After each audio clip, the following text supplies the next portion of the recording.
لبيك اللهم لبيك لبيك لا.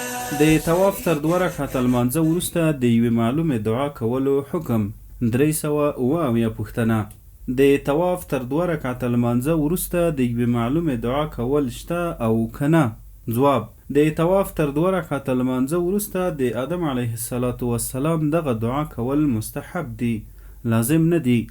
اللهم إنك تعلم سري وعلانيتي فاقبل معذرتي وتعلم حاجتي فأعطني سؤلي. اللهم إني أسألك إيمانا يباشر قلبي ويقينا صادقا حتى أعلم أنه لا يصيبني إلا ما كتبت علي ورضني بما قسمت لي.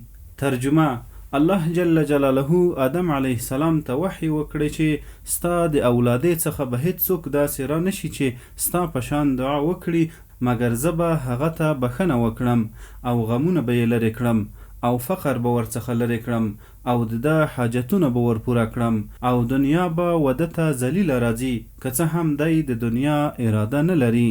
اللهم لبیک.